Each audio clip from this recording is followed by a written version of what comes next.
grupo de Pedro não obedecia a Paulo, nem Paulo, mas obedecia a Pedro. E o grupo de Cristo era aquele povo que não queria se submeter a nenhuma liderança. Então usava a prerrogativa, nós somos de Cristo. E Paulo teve que lidar com essas advertências ou divergências no meio dessa igreja, com esses problemas existentes no meio do corpo, de forma que ele apresentasse um antídoto para o problema.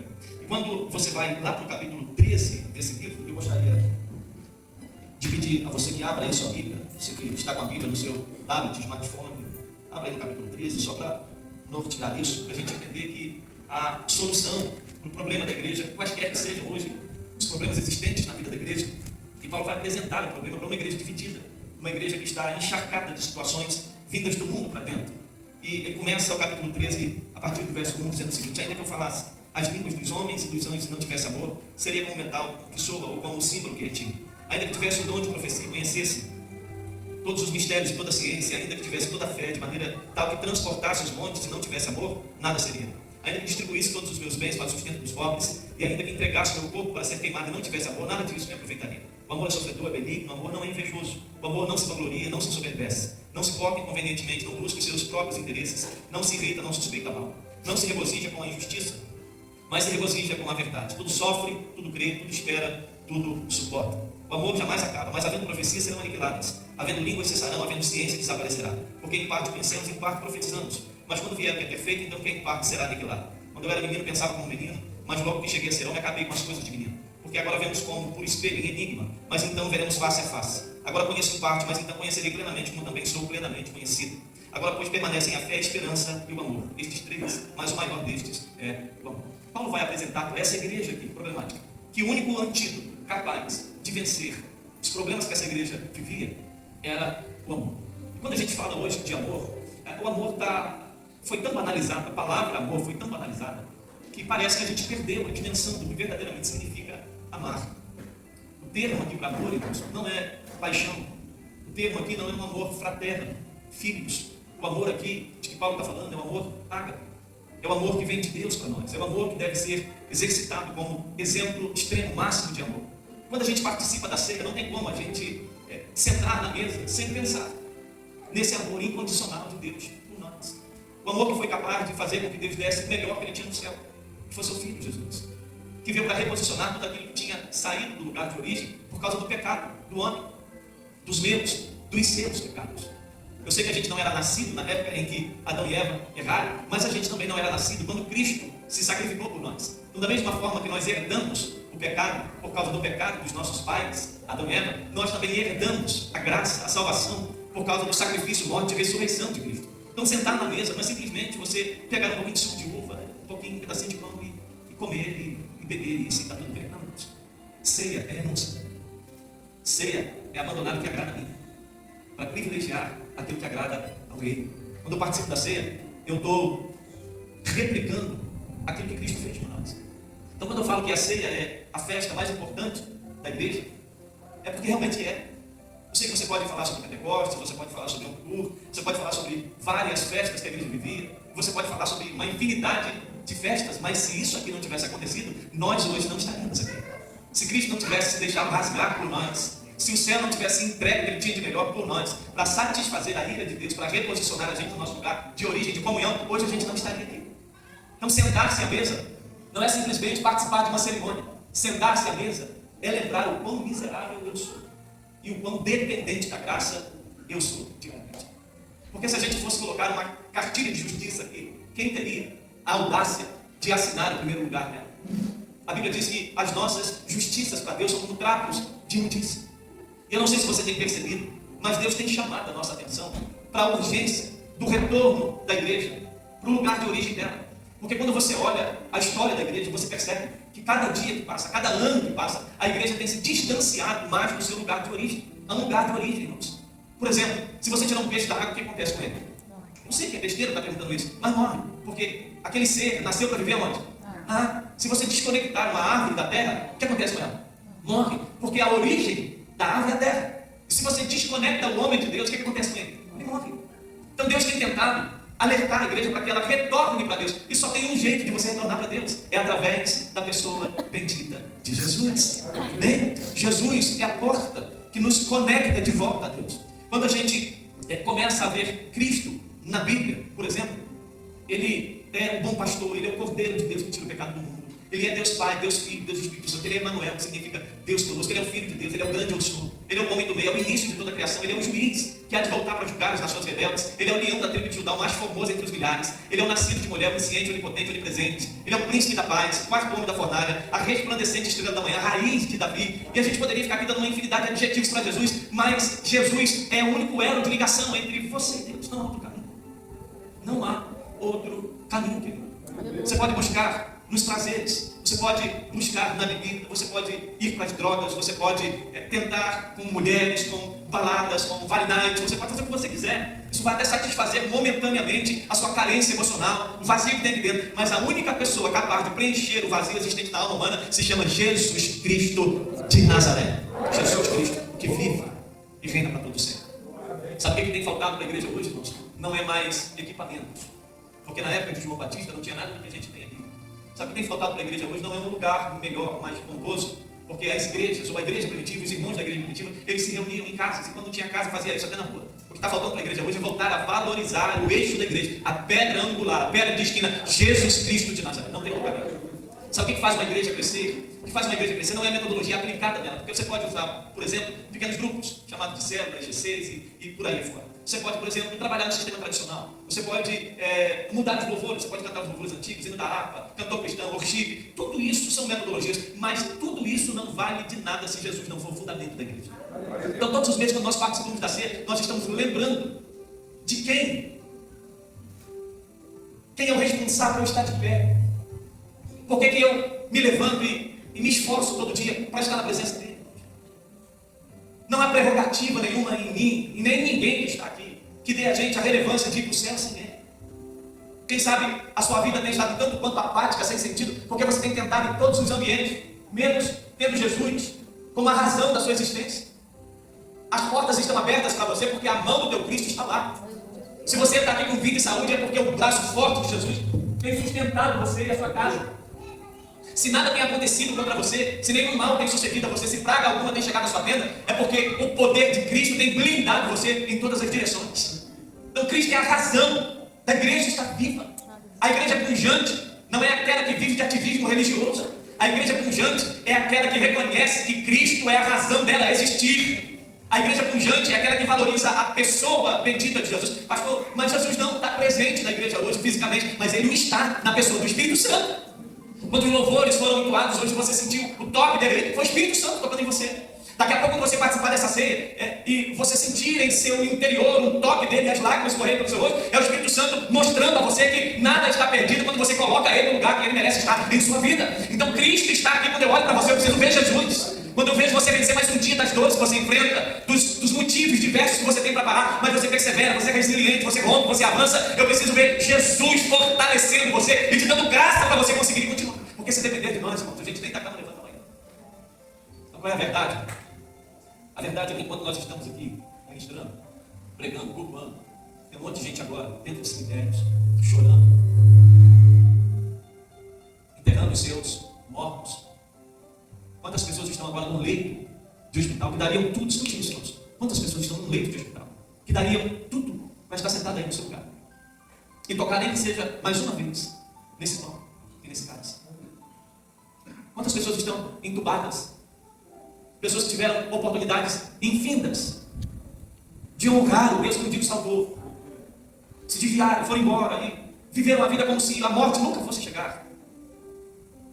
E hoje são mortos-vivos, sustentados por aparelhos de respiração, que não conseguem mais usar a sua cognição, que não conseguem mais sentar e conversar com seu esposo, sua esposa, filhos, filhas, pais, mães, vegetando em cima de uma cama, que daria tudo o que tivessem para participar de mais um culto como esse. Uma celebração dessa que eu posso sair daqui e dar um abraço do evangelista Fernando, dar um abraço do Vinícius, dar um abraço do Tiago, dar um abraço do Charles, do Leandro, e celebrar a comunhão dos santos. Quando o salmista escreve lá, quão bom e quão suave é que os irmãos vivam em comunhão, ele não está falando só de um lugar onde a gente se reúne, ele está falando que a sua dor é minha, a minha dor é sua, que o seu choro também é o meu choro. Comunhão não é só um espaço onde a gente se reúne, comunhão é eu sentir aquilo que você sente, é eu te amar a tal ponto de conhecer você, só de olhar para você e saber que você não está bem. Você já viu que um casal que tem comunhão, que tem intimidade, eles conseguem diagnosticar se o outro está bem ou não, só de olhar. É disso que a Bíblia está falando. E Cristo morreu para que nós, a igreja, vivêssemos em comunhão, não só tivéssemos comunhão. Vivêssemos em comunhão. E eu percebo, irmãos, que à medida que os anos passam, a gente continua se reunindo, a gente continua cantando, a gente continua tocando, a gente continua ofertando, dizimando, como se isso fosse tudo o que o Senhor espera de nós. A gente continua até ceando. Mas muitas das pessoas que sentam num templo como esse, e que pegam o pão, e que bebem o cálice, saem desse ambiente que a gente diz que é um ambiente de comunhão, sem falar com o irmão. E o texto que nós lemos diz assim: e na noite em que foi? Em que foi? Traído. Ele deu graças, pega o pão e agradece. Quem agradece depois de uma traição? Diz para mim. A traição, na maioria das vezes, enclausura a gente, faz a gente se voltar para dentro, a gente encolhe nas emoções. Quando você sofre uma traição, isso desperta em você ira, desperta raiva, melancolia, paralisa as suas potencialidades. Algumas pessoas perdem a vontade de viver, desistir. Jesus deu graça. Na noite em que ele foi traído, ele conseguiu ser grato. Sabe por quê? Porque ele tinha um senso de propósito tão grande que ele sabia que aquela traição fazia parte da minha e da sua salvação. Ah, meu irmão. Se não fosse aquela traição, nós não teríamos comunhão. Se não fosse aquela traição, ele não subiria a cruz. Se ele não subisse a cruz, ele não morreria. Se ele não morresse, ele não ressurgiria. Se ele não ressuscitasse, nós estaríamos confinados ao inferno. Mas ele foi traído. Não só traído, Leandro. Ele conseguiu ser grato pós-traição. E às vezes a gente é tão ingrato que a gente não consegue nem liberar pecados. Ceia é renúncia. Ceia é soltar quem um dia me feriu. Porque quando eu perdoo, eu não estou fazendo bem para quem está sendo perdoado, eu estou fazendo bem para mim. Porque enquanto você não perdoa, você dorme quando essa pessoa acorda com ela e carrega ela para onde você for. Então, se Cristo morreu por nós, mostrando a atitude dele de subir aquela cruz por livre e espontânea vontade, que Deus estava ali nos perdoando, quem somos nós para não perdoar nosso nome? Não dá para sentar nessa mesa sem reconhecer a minha miserabilidade. Não dá para sentar nessa mesa sem ter a convicção de que eu não sou melhor que você. Aliás, aqui dentro ninguém é melhor que ninguém. Aqui dentro todos nós somos iguais. Em Cristo nós somos um. Nós temos diversidade de dons. Sim, temos. Temos diversidade de ministérios? Temos. Temos diversidade de ministério? Temos. Mas somos todos pecadores que precisamos diuturnamente da graça infinita dele sobre nós para nos manter de pé. Então quando eu olho para você, eu preciso ver Jesus, Michel. Quando eu olho para você, eu preciso ver um Cristo que resgatou um pecador. Quando eu olho para você, Cláudia, eu preciso ver Jesus tirando você de uma maneira viva de viver, transformando a sua vida e fazendo hoje você uma mulher que pode ser exemplo para outras pessoas. Quando eu olho para você, Tamires, eu posso ver a mudança de Deus em sua vida, vendo Cristo fazendo essa transformação todo dia. E eu sei que a gente não está completo, porque até que a gente chegue à estatura de varão perfeito, tem um longo caminho para a gente caminhar. Mas quando eu olho para trás, eu também consigo ver que eu já não sou como eu era lá, porque a graça dele me alcançou e ele tem me transformado todo dia. Cristo morreu na cruz para que a gente tivesse, irmãos, uma conta gorda. Eu sei que isso tudo é bom. Talvez eu seja a pessoa que mais prega sobre prosperidade bíblica. Talvez eu seja uma das pessoas mais criticadas por acreditar que Deus pode prosperar o homem à luz da Bíblia. Eu estou falando dessa prosperidade maluca, que você vem aqui, coloca 100 no gasofilaço para você ganhar livro. Não estou falando de alguém chegar para você e falar assim, venda isso porque Deus vai multiplicar, você pode vender e Deus não te dá nada. Estou falando disso. Estou falando da prosperidade que Salomão fala em Provérbios, que a bênção de Deus é que prospera. E essa bênção, quando ela vem te prosperar, ela não traz dor junto. Ou seja, a prosperidade de Deus não começa pelo bolso, começa aqui dentro. Deus não prospera o homem de fora para dentro, ele prospera o homem de dentro para fora. Eu sei que isso tudo ele pode nos dar, mas Jesus não morreu para que ele tivesse riqueza aqui, porque ele sabia que a vida aqui é finita, é curta.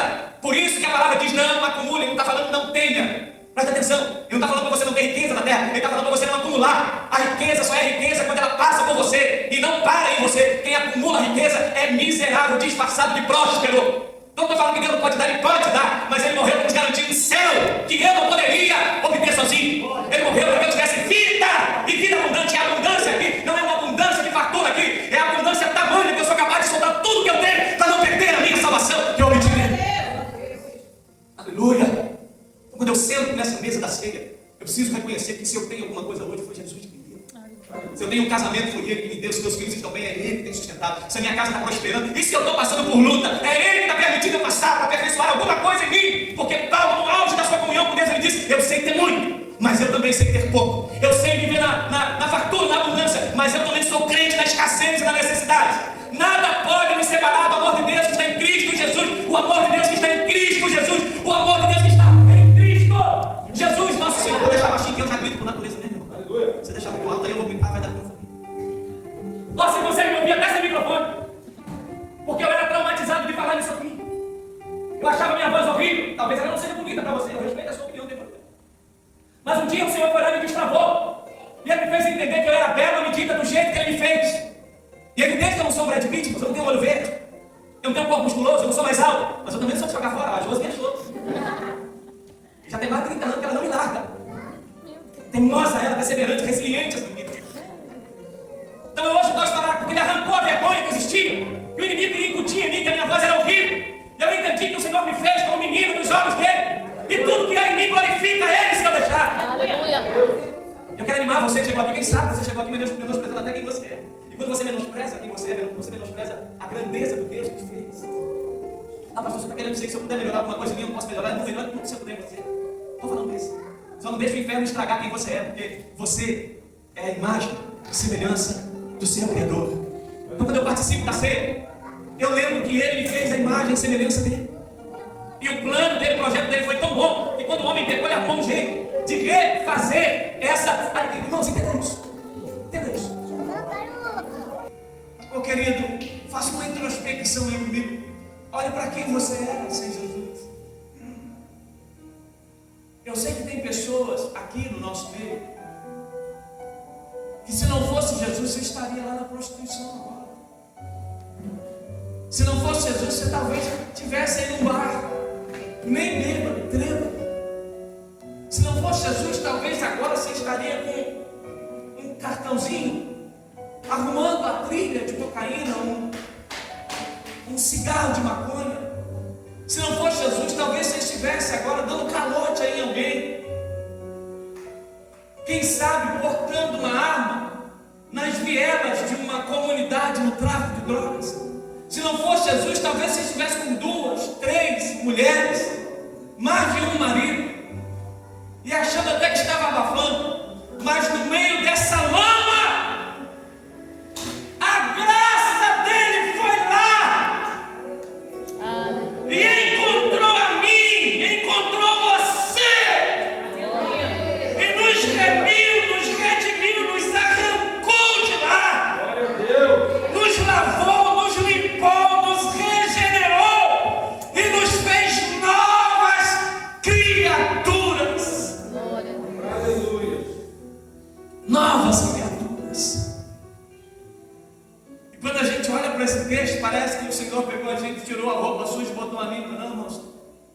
No texto original aqui, quando fala que nós nos tornamos nova criatura, é como se a gente morresse e voltasse a viver do zero. Nosso espírito foi recriado nele, puro. Por isso que a Bíblia diz que nós precisamos ter a mente de Cristo. E eu não estou falando aqui que quando você peca, você se exime de estar na mesa, não é isso. Porque se o pecado me tirasse da mesa, eu jamais poderia participar da ceia. Porque apesar de nós sermos pecadores regenerados, nós continuamos sendo pecadores. O que eu estou dizendo é que quando você é movido pela graça do Senhor, quando você peca, o Espírito Santo vai lá e te convence. Aquela luzinha acende dentro da sua consciência, do seu coração, do seu espírito, da sua mente.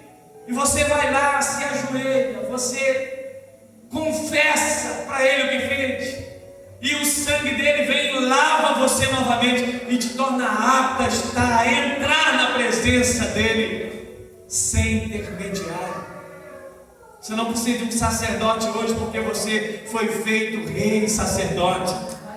Você não precisa de ninguém que te represente diante de Deus porque o véu se rasgou.